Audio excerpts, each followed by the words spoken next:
Hey everyone, it's Jess. Welcome back to another video. Today I wanted to give you all of my tips and tricks on how to make something as common in your day as your lunch, something that is zero waste and sustainable.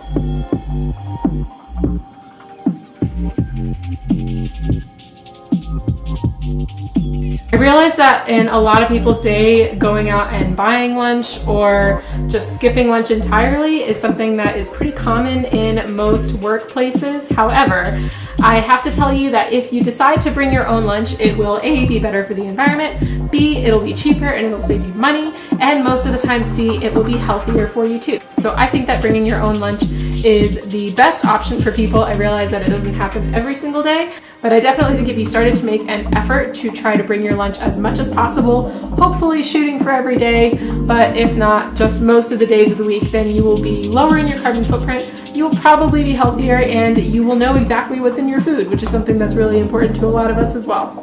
A lot of this might be common sense to you, but building a zero waste sustainable lunch for yourself has all of these components into it. So I'm just going to go ahead and tell you exactly how to make a zero waste lunch and all of the things that I think that you should think about.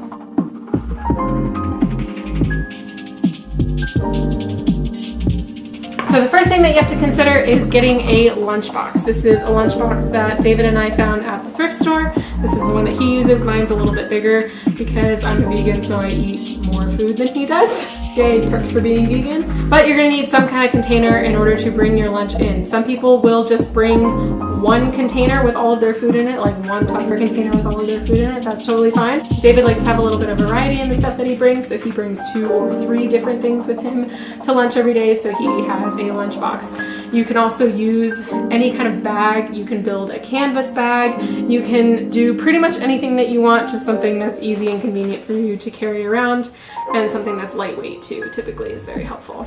Everyone knows how to pick a lunchbox, just pick something that works for you. Now actually building your lunch, what are you going to eat? This is where meal prep comes in handy. Put a clip in right now of the food that I'm eating this week. It is the leftover soup from Monday's video. If you saw, I was super sick on Memorial Day and David made me some soup and there was a shit ton of soup in there. So that is what I'm eating for lunch every day this week. And then I'm pairing it with some kind of vegetable or salad or fruit or whatever I'm really feeling that day. The main point of this step is that you have to prepare your food ahead of time, and I suggest for you to meal prep and prepare all of your food for the week at the same time. Again, this is easier if you're vegan because meat and dairy products spoil a lot faster than vegan products do typically, so take that into consideration if you have to do a meal prep again on Wednesday or whatever for the rest of the week because your food is going bad faster, then keep that in mind. Definitely making an effort to meal prep your food will probably make sure that you're eating healthy because there isn't a temptation to buy something that's fast, which is typically less healthy for you, filled with a lot of oils and salt and sugar and all that shit.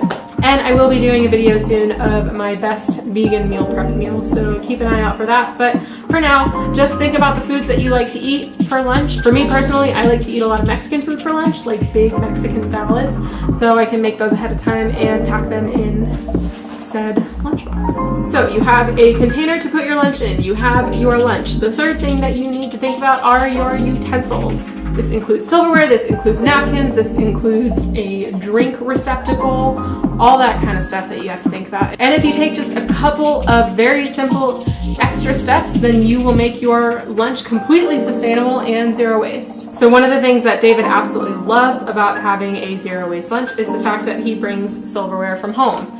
This is just the silverware that we have at our house, and this is what he packs in his lunch to make sure that he has everything that he needs. He'll pack a knife if he needs it, and this will prevent you from having to use plasticware. So that definitely cuts out some waste. Another option that you have is to get a spork. This is a bamboo spork. It's completely compostable.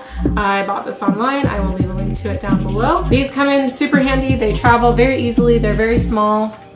Like the size of my palm. This is an option for you too, so keep this in mind. If you want something that's a little bit easier to carry around, you can carry a spork with you. Another potential area of waste when you are eating lunch out of your house is the idea of napkins. These are 3 different types of napkins that we have in our house. I picked up some old dresses and skirts and things from the thrift store that were honestly the ugliest things that I had ever seen. They were these patterns, and I didn't think they were ever going to get bought. This one was kind of pretty, but it's still kind of weird. So I bought those dresses and I cut them into little napkins that we use. These are my favorite. They're like pretty roses, and then the third one that we have are these, which is like a pastel. So anyway, if you pack your own napkins, then you get rid of the potential of having to use a disposable napkin, which, contrary to popular belief, in most areas they are not recyclable because they are such a low quality of paper, so they're not able to be recycled and used again. So definitely suggest cloth napkins. They're so easy to make. Just cut old fabric into squares, make sure it's a comfortable fabric that you want on your face, and carry it with you. And they're very easy and lightweight, super easy to do. That's really all of the thought that we put into making a zero waste lunch. I really kind of wanted to make this video as more of a, hey, maybe this is an area in your life that you might want to think about making more sustainable and more zero waste. But I also wanted to show you the practicalities behind it and the way that we do it, so hopefully that makes it a little bit less intimidating or an easier choice for you. If you are someone that eats lunch and eats lunch outside of your home, like at work or at a restaurant or something like that a lot of the time, I strongly encourage you to think about that area in your life and think about the amount of waste that you might be accumulating in that area of your life and try to cut it down. It is an incredibly easy area in your life that you can cut waste out of completely. I literally just hold 3 things in my hands that make it a completely zero waste experience. So it's super, super easy to transition to a zero waste lunch, and I really, really hope that you'll consider it. If you have any questions, let me know down in the comments. I'd be happy to answer any questions that you have about eating a more sustainable lunch. I'd love any ideas that you have or any problems that you run into that you want me to try to find a solution for. I'd absolutely love to do that. I would definitely take the challenge. And hit the subscribe button so you know when I come out with new videos. I come out with new videos every Monday, Wednesday, and Friday, 3 videos a week. I love you all. Mwah. Obviously, I am feeling better from my stomach flu on Monday, so I apologize. But thank you for sticking around with me, and I will see you guys in my next video. Bye! Just kidding. Bye!